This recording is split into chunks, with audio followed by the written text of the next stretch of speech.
Assalamualaikum warahmatullahi wabarakatuh. Sahabat Aswaja, apa itu Tanah Karbala? Menurut kaum Syiah, Karbala adalah tempat yang paling terhormat dan mulia di muka bumi ini. Lantas, bagaimana halnya dengan Baitullah Al-Haram? Dalam pandangan Syiah, Karbala tetap lebih utama. Karbala adalah sebuah kota yang terletak di Irak. Karbala sangat bersejarah bagi pemeluk agama Syiah. Tempat terbunuhnya seorang yang suci dari keluarga Rasulullah Shallallahu Alaihi Wasallam, Al-Husain bin Ali bin Abu Thalib radhiyallahu anhuma. Karena memiliki nilai sejarah yang tinggi bagi penganut Syiah, sudah barang tentu Tanah Karbala memiliki nilai kesakralan dalam pandangan mereka.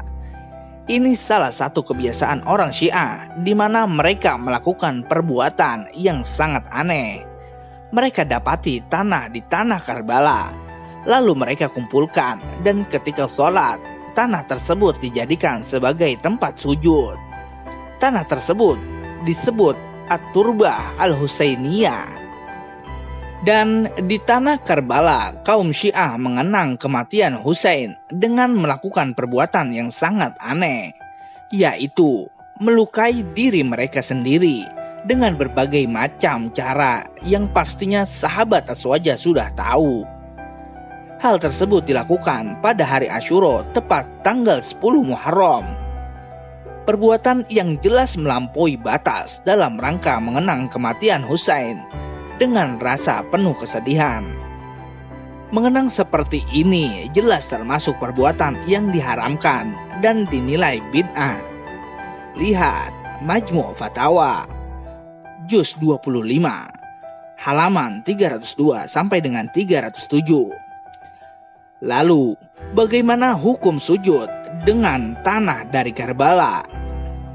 Berikut pandangan ulama mengenai perbuatan kaum Rafidhah. Syekh Abdul Aziz bin Abdullah bin Baz, mufti di kerajaan Saudi Arabia di masa silam ditanya, bolehkah sholat di tanah dan apa faedahnya di pertengahan sholat? Syekh rahimahullah menjawab, sepertinya si penanya memaksudkan tanah yang biasa jadi kebiasaan orang Syiah, yaitu yang diklaim berasal dari Karbala. Lalu mereka sujud pada tanah tersebut. Perlu diketahui bahwa perbuatan semacam ini tidak ada tuntunannya dalam Islam dan tidak boleh sholat pada tanah tersebut. Akan tetapi, sholat yang dilakukan tidaklah batal jika ia meletakkan dahi dan hidungnya pada tanah tersebut. Sholatnya tidaklah batal. Perbuatan tersebut sekali lagi adalah bid'ah, tidak boleh dilakukan. Inilah di antara amalan yang mengada-ada dari orang Syiah dan mereka terlalu berlebih-lebihan dalam hal itu. Semoga Allah memberi kita petunjuk dan melindungi kita dari godaan setan yang akan menjerumuskan kita dalam bid'ah semacam ini.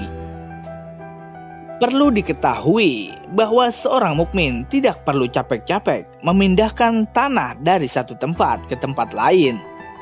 Hendaklah seorang mukmin sholat sesuai kemudahan yang ia dapati. Jika didapati kulit, maka ia sholat di atasnya. Jika didapati pasir, hendaklah ia sholat di atas pasir. Jika di masjid terdapat karpet, hendaklah ia sholat di atas karpet tersebut.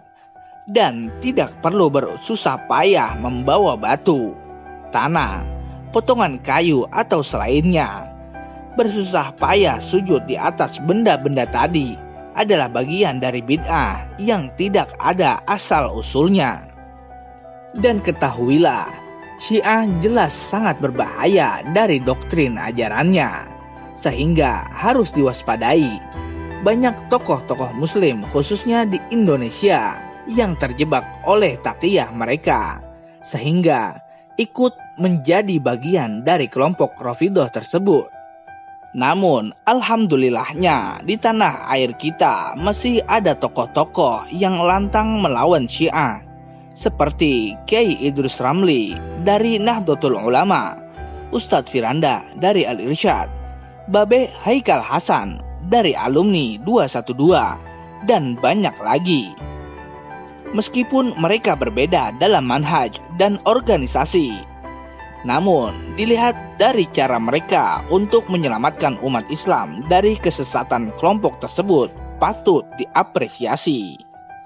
Contoh perlawanan yang paling diingat yaitu ketika debat terbuka Kiai Idrus Ramli dengan tokoh Syiah Indonesia Hussein Syihab pada tanggal 25 Mei tahun 2014 di Tanjung Balai Karimun.